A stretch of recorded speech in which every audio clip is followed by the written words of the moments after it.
My amazing guest for today is Dr. Chada. I had the amazing opportunity to meet you a few months ago when you gave a talk about something called the heroic feminine. Not going to ruin the surprise or anything just yet. But long story short, when I heard your talk, I really wanted to have you on the show because your research reflects a viewpoint that I think is at times censored, in today's society, or perhaps not always popular, but I think it's so important because of how it changes our thinking about what is going on with the ladies in today's society. So before we dive into that, we're gonna, start all over. I'm so sorry about that. But to get us started, would you tell us a little bit about your professional background?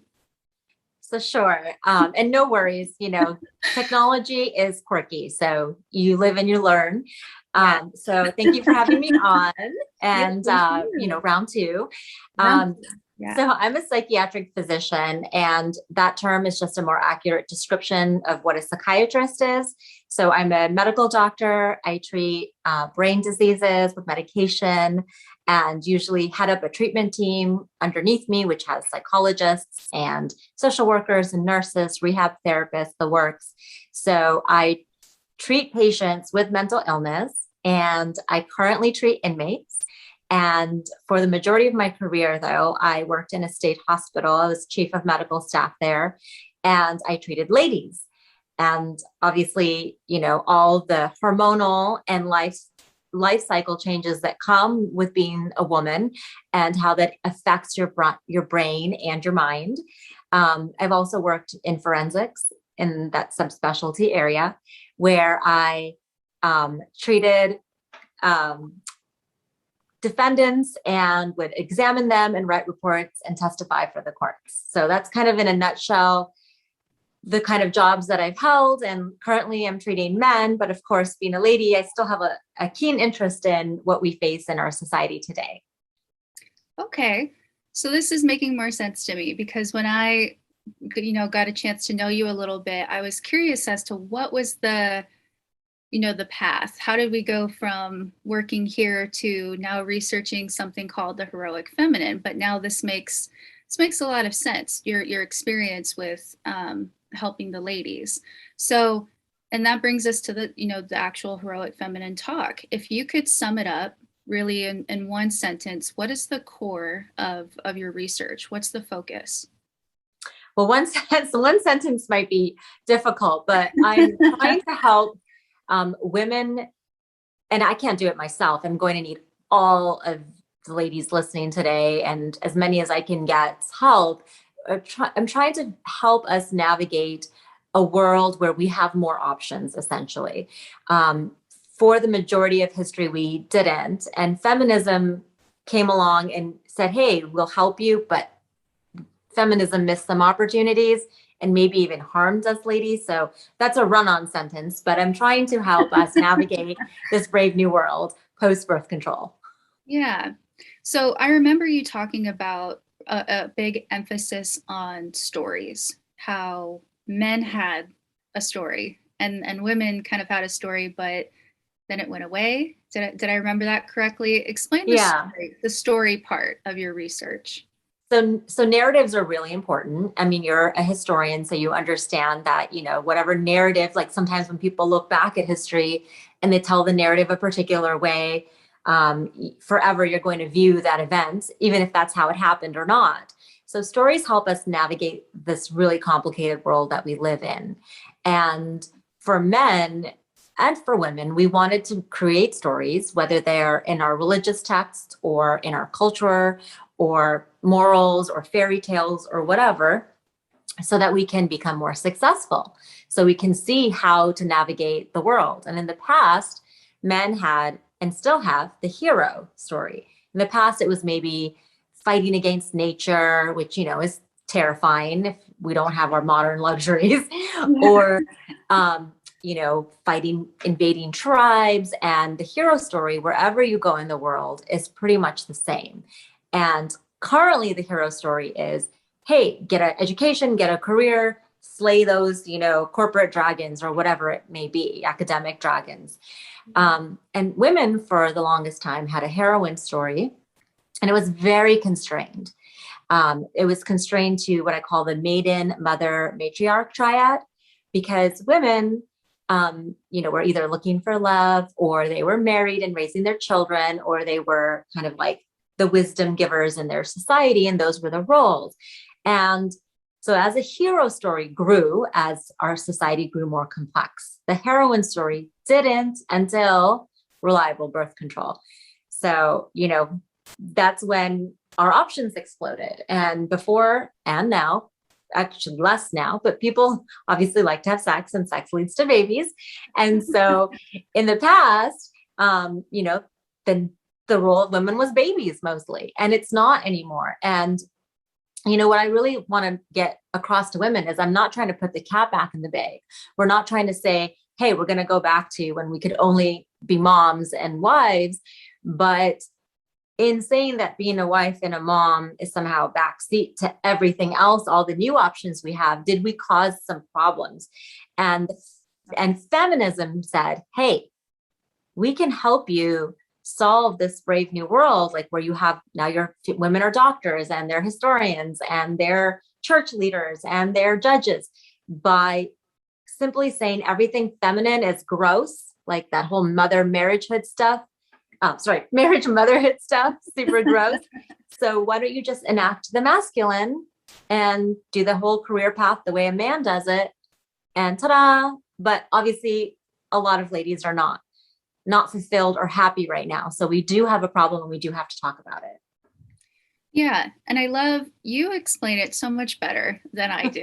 It was so eloquent, because that was a part of your talk that I really loved, because amongst, my girlfriends, when we would talk about it, it's not that we necessarily didn't like feminism, but we were confused, because to me, within the kind of wave of the 60s and 70s, it felt like the feminists were saying the level, like kind of that bar of equality was here for women, but now let's bring it down here, in a sense, to get away with all of the things that men have gotten away with throughout history. And I think what maybe would have been a better strategy would be to challenge men to come up here to this level. And you kind of hinted at it with, or the way you explained it was more so talking about how women kind of they set the social barometer of a society.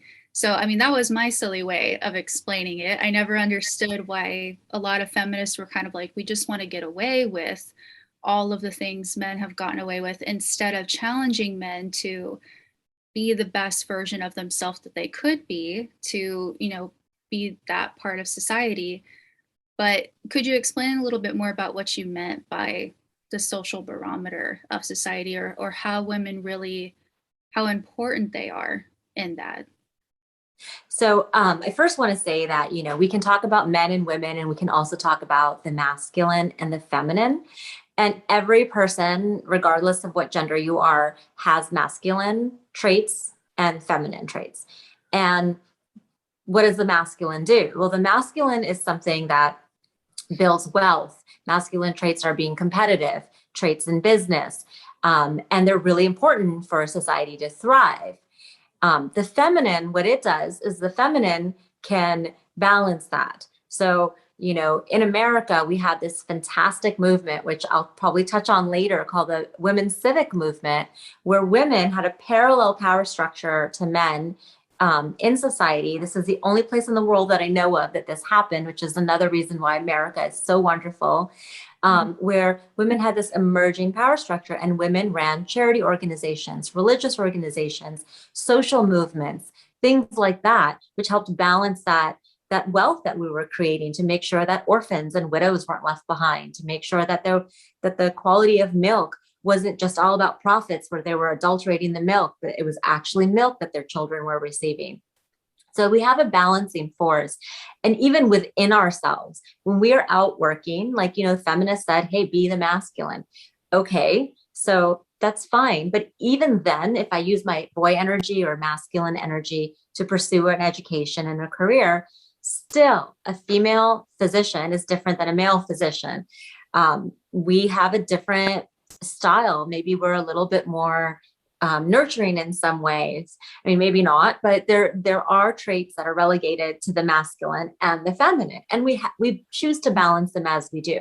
So basically, we created this huge imbalance, and if you have too much of one thing, it can become corrupt. And then if you don't have the other one there to kind of balance it out. So that's kind of what I meant. Um, you know, I don't know if you want to touch upon the disaster that is dating, but the reason I was really propelled to do this is that I'm in my 40s. My friends are all in their 40s. They all have great careers. They're fabulous gals, really caring people, but most of my friends are single and do not have children. And I see this trend now in women who are in their 30s and 20s who are like, oh, I don't want to get married. I don't want to have kids, or I'll do it later. And so what's another thing that the feminine takes care of? The feminine takes care of the whole baby business, which, we can say that we are definitely way more than the creators of life, but we can't ignore that we can do this awesome thing too. And a lot of us want to. So this is where this whole imbalance has happened. And something is really wrong because men and women are not that happy. So whatever the proposal was, if ladies just be like men, that's not working out. Yeah. Well, I mean, to answer what you mentioned earlier, I have no problem talking about my own dating life. It's not exactly picture perfect, but we can totally talk about it or include it in conversation.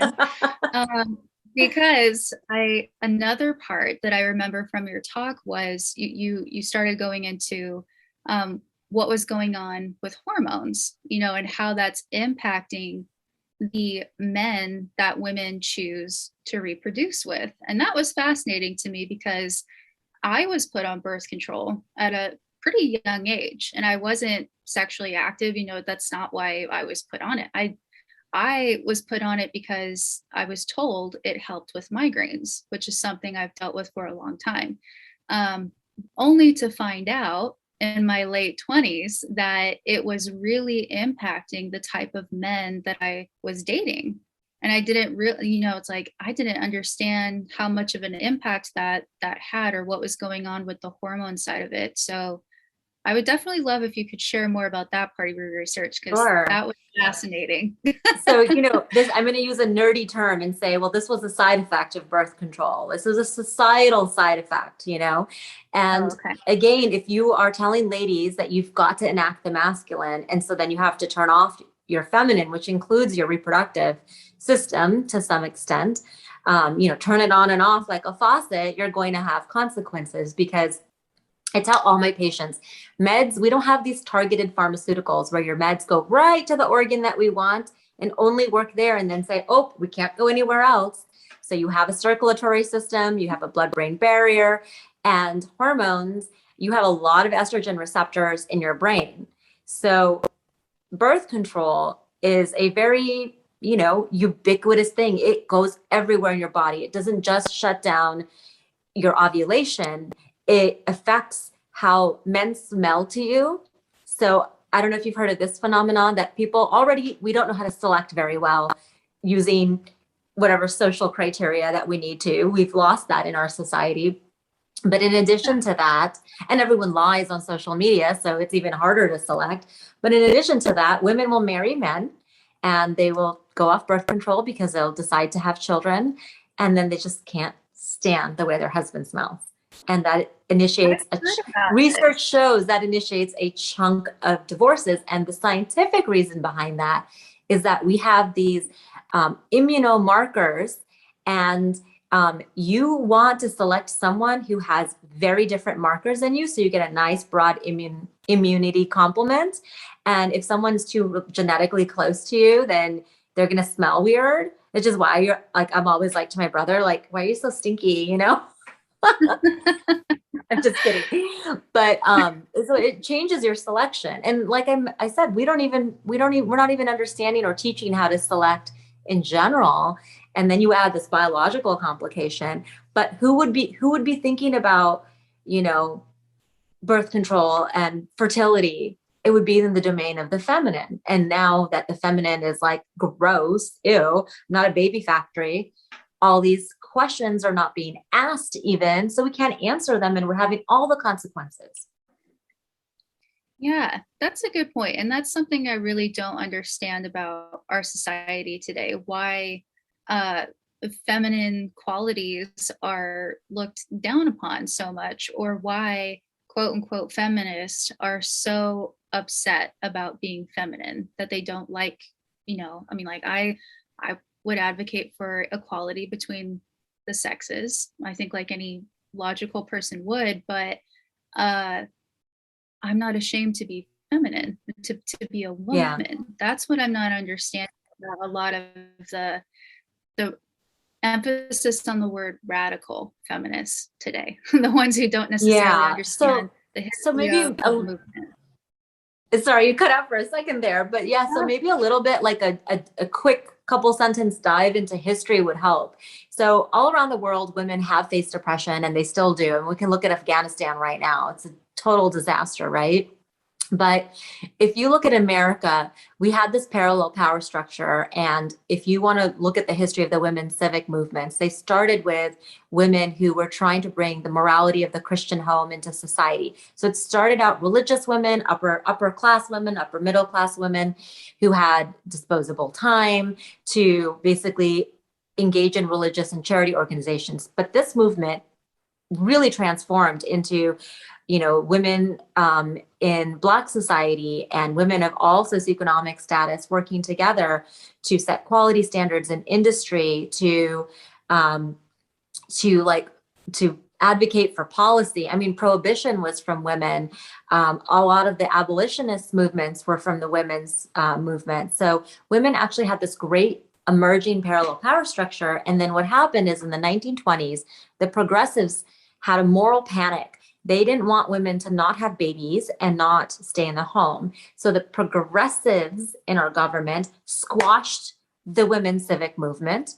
And basically, all those roles of education, of charity, of running hospitals, they went to the government. And they, in fact, created big government. So in America, we actually had proof we didn't need big government. We had women in their own parallel power structure providing better than any government has ever done the things that we needed to function well as a society. So then, you have post World War II, and we have a lot of wealth, a lot of like vacuum cleaners and all these great like contraptions coming out, the washing machine, and women, that it masked their discontent from to being relegated in the home. And then we put that 1950s lifestyle on TV, going back to the stories. So we put that narrative on TV and we normalized it in such a powerful way that, women were discontent. So feminism correctly identified that women were unhappy, but they didn't realize the reason they were unhappy was that they had this loss of power, this loss of purpose that their grandmothers had. And instead of developing the women's civic movement and women's own feminine leadership, instead they said, nope, we don't like that. We're just going to be men instead. So they made a huge misstep there. So it's not even about, like that there aren't problems that women face, but they push the narrative that it's always an oppressor dynamic. And so like that really, really harmed us ladies because that wasn't the problem. It's not that like women hated being married and hated having babies. It's that they wanted something else to use their fabulous brains for. And feminism was like, we think these ladies are unhappy because they're stuck at home. And it was like way more complicated than that. Yeah, no, you hit on a lot of amazing things, and especially the oppressor versus, like being oppressed dynamic, because we do need strong men in our society to be those protectors, but they're not being encouraged. In a sense, they're actually, in my opinion, I think it would be really difficult to be a man who wanted to be masculine these days because they're kind of punished for protecting women, defending them, or being these leaders in society. It's not encouraged anymore. Right. And that could lead to a whole other discussion, because I think the oppressor thing is like in lots of different facets of our society today. But that's always been really sad to me, and kind of a, like you mentioned earlier, that you didn't necessarily have all the answers, and that you were Mhm. wanted to put this forward to other women to get some more insight. And I think that, I'm not denying that various people who have identified themselves as feminists throughout history have really helped, with achieving equality between the sexes, especially in America. But I think there is kind of an Achilles heel with the feminist movement. It kind of, and in my opinion, I think because the core definition of the word feminist is someone who believes in political, economic, and cultural equality between the sexes. Well, it's very easy to define a goalpost for the political part, for the economic part, not for the cultural part. So in Absolutely. my Yeah, I think that's kind of what the Achilles heel of feminism has been. Not only is the term like cheapened today because it's so overused and taken out of context and polarizing, but it's, to me, what I notice is that politicians, mainstream media, they change that goalpost in the cultural category and then market it as there's absolutely no equality anywhere. Well, And it's a then so I Moat and think the Bailey whole, fallacy, right? They yeah, like present one thing that looks good, like we want to have political equality, and then they sneak in the back door all this nefarious stuff. We are not, first of all, I want to say men and women and the masculine, and well, I should say the masculine and the feminine, it's not equal. It's different. You, it's different, and it shouldn't be equal. It doesn't mean that there is a hierarchy per se, but that's why I like that term of parallel power structure for the feminine, because if you're trying to be equal, that implies a lot of sameness, and we're so not the same, and we're not biologically the same, we don't have the same personality flavors. And I think it touches upon why romantic relationships are failing. Women are so used to enacting the masculine because they were told that was the only way they could get an education and a career, and then they take that same energy, those same personality traits into a relationship, and they want like an alpha man, a masculine man with a strong frame, right? And then they yeah, just butt heads because, gosh, I'm pretty sure like most straight dudes don't want to date a man. And that's how we may put lipstick on ourselves and say, hey, we present as women physiologically and with our appearance.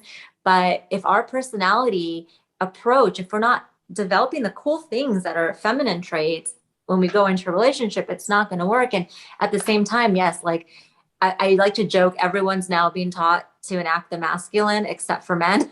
So, oh, because like oh they're told God. that their masculinity is toxic. Well, we all have masculinity to different degrees, as I mentioned, and we need to learn how to balance it. Like, you want to go be a kick-ass CEO at work. Well, when you want to come home, do you want a masculine man or do you want to order him around too? And it doesn't mean that you're not equal. It just means that you have different roles, and you know, in some spheres, you're the tiebreaker. In some spheres, he's the tiebreaker. And you learn to balance and negotiate that as in a dance. Yeah. No, I completely understand. Yeah. And I definitely, this is again kind of going back to why I even wanted you to be on the show, Mhm. was to really demonstrate that this issue is multifaceted. It's not, the cookie cutter, like black and white version that we see online in this world of instant gratification. Right. So I think it's complex, and I think the ladies need to be active participants in what that story is in the future. What's the story after feminism? What is it going to Yeah. be now? I kind of, in my opinion, I know I'll probably upset some people for saying this, but I think the feminist movement, the whole feminist rhetoric, it did what it was supposed to do. It accomplished what it was supposed to do, and I think it's time to move on to something better. It did break down a lot of barriers. I'm going to give credit where credit is due. There are feminists who have done really amazing things, especially in my field. the history of teaching women's history, those first courses were taught and by people who identified as feminists, so I completely respect that.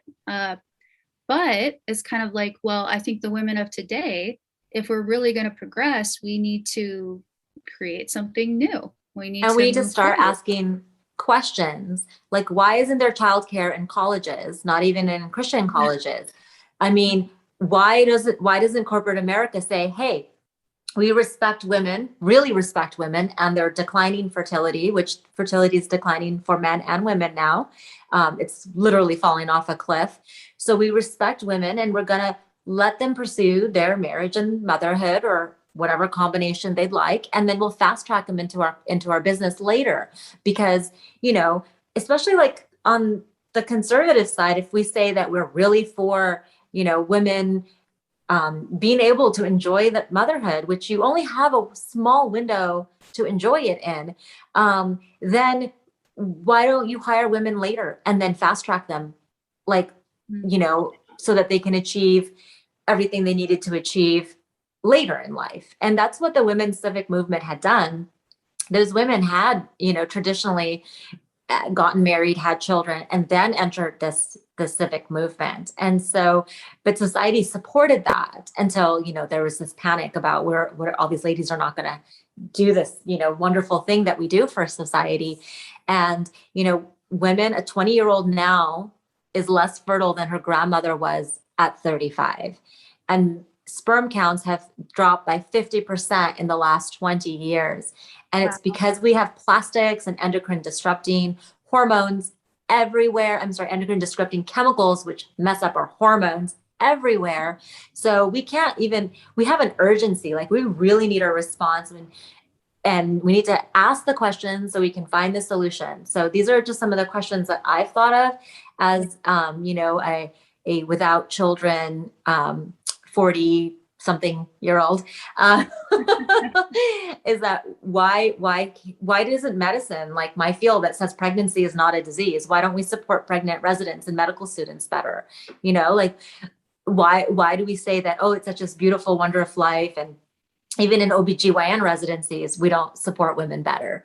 So it's really like, that's where we need to start scratching. And women can look to their cultural histories, their religious histories, their stories from their grandmothers, and find examples of the heroic feminine so that we can see what women in leadership look like, what they looked like in the past, how we're going to look like that in the future.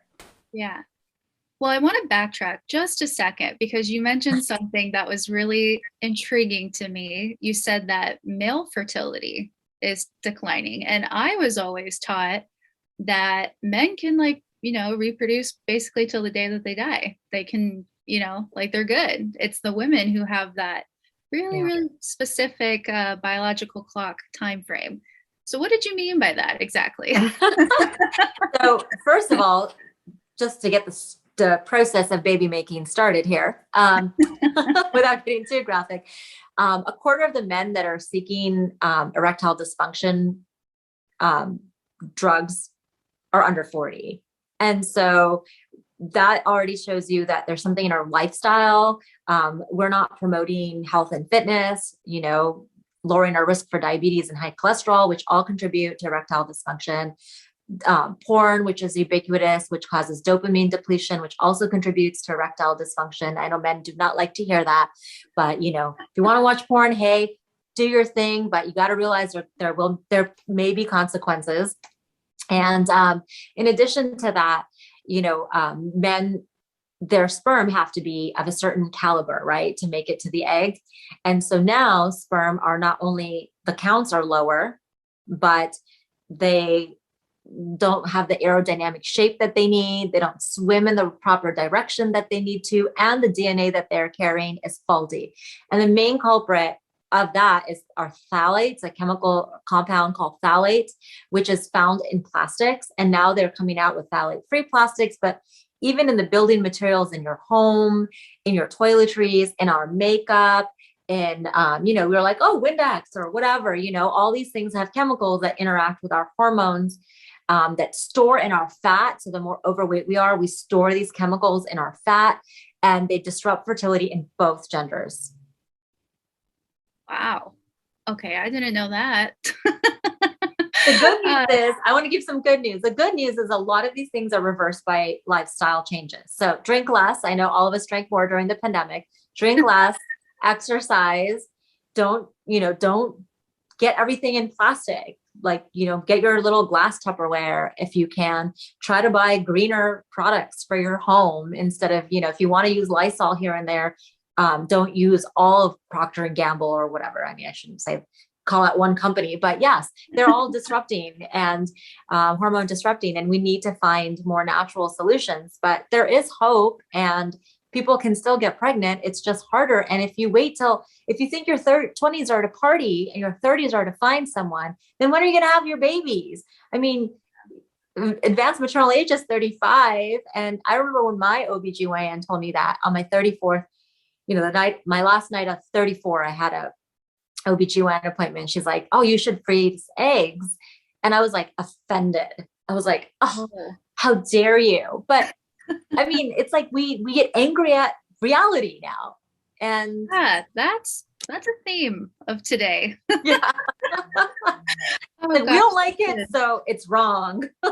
yeah. I think you should write a book with that title or something. That's good. I like that. That was catchy. Well, I do specialize in delusions. So, Oh, as a psychiatrist. that's hilarious. Well, perhaps we can conclude our conversation today with a piece of advice for the ladies, because I do think it's important I think representation is important. And, you are incredibly inspiring to me. Your research is very inspiring. I think it's pushing the boundaries. It's making women and men think differently. So, but in particular, for kind of inspiring the ladies these days, what's a piece of advice that you would kind of life advice for them, no matter whether they want to really go like pursue a career or be a mom, just kind of general life advice? The biggest nugget would be, society isn't going to change overnight. We're not going to magically have these businesses and academia supporting, your choice if you wanted to be a mother earlier, but you got to be a mother earlier if you want to be a mom. But you also have to understand that that idea of like a superwoman is utter crap and only creates more stress and terror in our lives.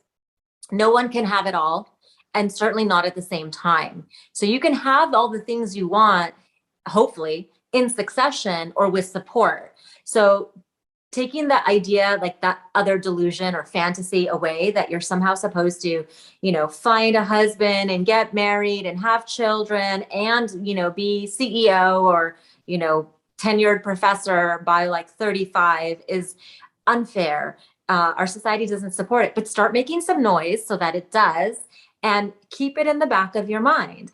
If you want to have a family, then, people think that marriage is where like love and sex go to die. And so they want to like party first and then like, pursue that boring marriage and the babies that are, there's fun in marriage. I was married, and it's amazing journey and a path too. And children are exhausting, but would you rather do it when you have your energy or when you're in your 40s and you're just like, oh my God. I watched my brother's dog last week and I was like, oh my God, this dog is so much work. I can't imagine a baby. So that would be my advice. Like, just keep your,